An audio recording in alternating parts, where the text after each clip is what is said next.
যাদের জন্ম 2, 11, 20 এবং 29 তারিখ যে কোনো মাসের, তাদের মূলাঙ্ক বা ড্রাইভার নম্বর হচ্ছে 2। কিন্তু এরা যারা রয়েছে প্রত্যেকে কি সমান, নাকি এদের মধ্যে ডিফারেন্সেস রয়েছে? এটা আজকে জানতে চাই। অবশ্যই যে কোনো মাসের 2nd date, 11th, 20th and 29th-এ যাদের জন্ম হয় এদের প্রত্যেকেরই ড্রাইভার নাম্বার হয় 2। 11 হচ্ছে 1 + 1 2, 20 2 + 0 2, 29th 2 + 9 = 11, 1 + 1 = 2। চারটে নাম্বারের ড্রাইভার নাম্বারই 2, কিন্তু এই চারটে নাম্বারের ক্যারেক্টারিস্টিক্স কোথাও একটা বেসিক ক্যারেক্টারিস্টিক্স সেম থাকবে, কিন্তু প্রত্যেকের লাইফের যে ক্যারেক্টারিস্টিক্স বলো বা তাদের লাইফস্টাইল বলো সেটা কিন্তু ডিফারেন্ট হবে। ফিউচার কেমন হবে, তার টোটাল ক্যারিয়ার প্রসপেক্ট, তার রিলেশনশিপ কেমন হবে, এটার জন্য অবশ্যই আমাদের দেখতে হয় details birth chart, numerology chart, বা তার কন্ডাক্টর নাম্বার, তার টোটাল নাম্বার তার চার্টে কিভাবে প্রেজেন্ট রয়েছে সেগুলো। কিন্তু এই ড্রাইভার নাম্বারের বেসে এখানে আমি বলতে পারি 2nd ডেট এবং নাম্বার 20-তে যার জন্ম মোর অর লেস কিন্তু এক্ষেত্রে তার ক্যারেক্টারিস্টিক সেম থাকবে, কিন্তু 11th-এ যার জন্ম, 29th-এ যার জন্ম সেক্ষেত্রে কিন্তু ডিফারেন্ট হবে। এবার সবার আগে আমি বলি এই নাম্বার 2 ড্রাইভার যেসব মানুষের তাদের ক্যারেক্টারিস্টিক্স কেমন হয়। সবার আগে বলবো লর্ড প্ল্যানেট হলো মুন, তারা কিন্তু ভীষণ পরিমাণে আবেগপ্রবণ হয়, ভীষণ সংবেদনশীল হয়, এদের মধ্যে প্র্যাকটিক্যাল থিঙ্কিংয়ের জায়গা কিন্তু ভীষণ কম হয়, যে কোনো কিছুই এরা কিন্তু ভীষণ আবেগ দিয়ে ভাবে। জীবনে এরা অনেক কিছু করার স্বপ্ন দেখে, কিন্তু সবসময় একটা মাদারলি ফিগারের সাপোর্ট কিন্তু এরা চায়, এবং এদের মুড ভীষণভাবে সুইং করে। এবার হলো তারা কেরিয়ারের দিক থেকে সাকসেস কতটা পায়।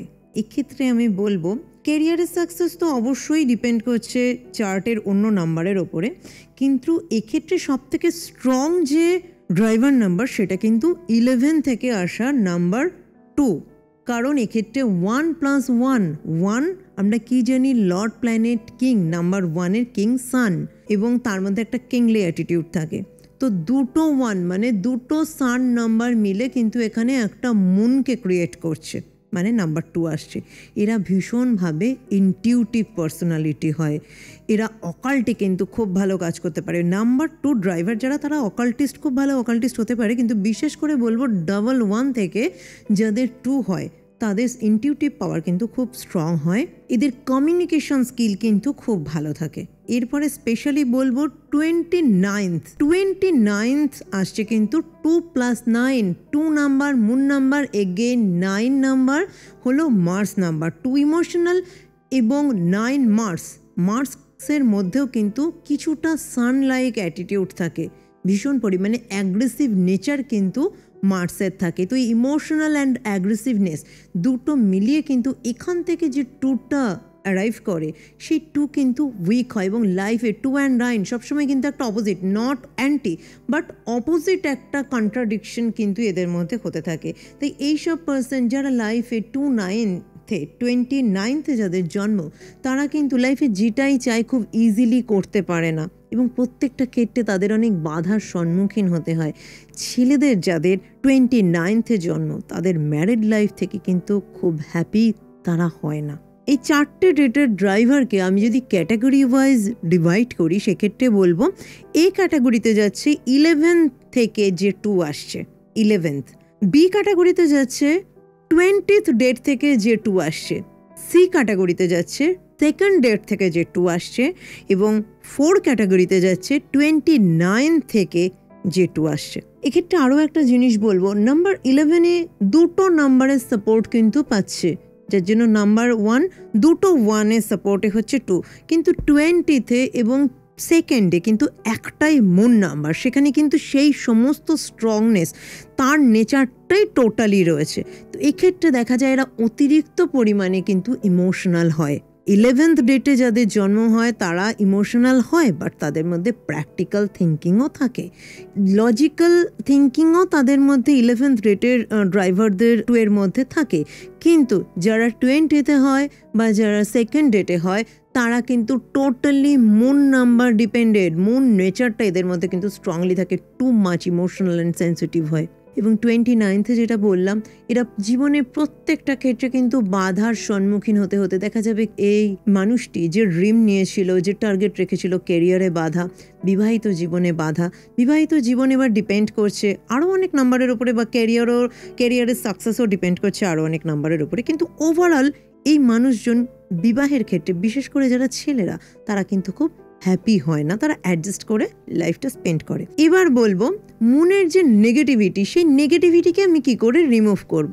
ডিরেক্ট রেমেডি আমি এখানে বলতে পারবো না, বিকজ আমাকে শুধু রেমেডি করলেই হবে না। রেমেডি করার আগে জানতে হবে আপনাদের যে সেই রেমেডিটি আপনার জন্য প্রযোজ্য কিনা। আপনার যদি ড্রাইভার নাম্বার হয় বা কন্ডাক্টর নাম্বার হয় 8, সেক্ষেত্রে কিন্তু আপনি কখনোই নাম্বার 2 এর রেমেডি করতে পারবেন না, কারণ number 2 moon emotional, number 8 anti number, number 8 Saturn, সে কিন্তু logical and practical to each other, কিন্তু 2 and 8 অ্যান্টি নাম্বার। সো আপনি ড্রাইভার 2 এর হলে কখনোই যেমন 8 এর রেমেডি করতে পারবেন না, আপনার যদি ড্রাইভার কন্ডাক্টর 8 হয় কখনোই আপনি মুনের রেমেডি করতে পারবেন না। কিন্তু এক্ষেত্রে আপনি অবশ্যই ইনডিরেক্ট রেমেডি করতে পারেন। নিউমোরোলজিতে রেমেডিকে অনেকভাবে কিন্তু ভাগ করা যায়। বেসিক দুটো ভাগ আছে, direct remedy and indirect remedy. Indirect remedy আপনি সব অবশ্যই যে কেউ করতে পারে। এক্ষেত্রে আমি মুনের জন্য, একটা মুনকে স্ট্রং করার জন্য ইনডিরেক্ট রেমেডি দেব। যখন শুক্লপক্ষর সময় আসে, 7 দিন বাদে থেকে যে 7 দিন অমাবস্যা যায়, মানে নিউ মুন স্টার্ট হয়, নিউ মুন থেকে 7 ডেজ ক্রস করার পরে যখন ফুল মুনের টাইম আসে, এই 7 ডেজ নিউ মুনের পর থেকে করতে পারলে খুব ভালো, না হলে অ্যাটলিস্ট 7 ডেজ, তাও না পারলে ফুল মুনের দিন অবশ্যই মুন বাথ নেবেন। মুন বাথ মানে মুন লাইটের নিচে অ্যাটলিস্ট 30 মিনিট ওয়াক করবেন। এতে কিন্তু আপনার মুনের যে নেগেটিভ ভাইব্রেশন আপনার মধ্যে রয়েছে, সেই নেগেটিভ ভাইব্রেশন কিন্তু রিমুভ হবে এবং মুনের এনার্জিটা ব্যালেন্স থাকবে আপনার মধ্যে, এবং মানসিকভাবে আপনি কিন্তু অনেক ভালো থাকবেন। আপনাদের ডেট অফ বার্থকেই অবশ্যই কমেন্ট বক্সে জানাবেন, আর কেমন লাগলো আমার এই ভিডিওটা অবশ্যই জানাবেন। ভালো লাগলে অবশ্যই লাইক করবেন, বন্ধু বান্ধবের মধ্যে, আত্মীয় স্বজনের মধ্যে বেশি বেশি করে শেয়ার করবেন। সব থেকে বেশি যারা শেয়ার করবেন অবশ্যই জানালেন কতজনকে শেয়ার করলেন। আপনার ডেট অফ বার্থটা অবশ্যই দেবেন। সব থেকে বেশি যারা শেয়ার করবেন তাদের থেকে একজন কিন্তু পেতে পারেন বিনামূল্যে প্রেডিকশন লটারির মাধ্যমে। আপনি কিন্তু হতে পারেন সেই লাকি পারসন যে আমার থেকে ফ্রি প্রেডিকশন পেতে পারেন। তো বেশি বেশি করে শেয়ার করুন। আর আপনি যদি আমার চ্যানেলে নতুন হন তাহলে অবশ্যই আমার চ্যানেলটা সাবস্ক্রাইব করুন। আমার চ্যানেলের ডান দিকে থাকা বেল আইকনটা অবশ্যই প্রেস করবেন, এবং আমার পরবর্তী ভিডিও দেখার জন্য আপনার স্ক্রিনে আসা ডান দিকে বা বাঁ দিকের বক্সে অবশ্যই ক্লিক করুন। দেখা হচ্ছে পরবর্তী ভিডিওতে।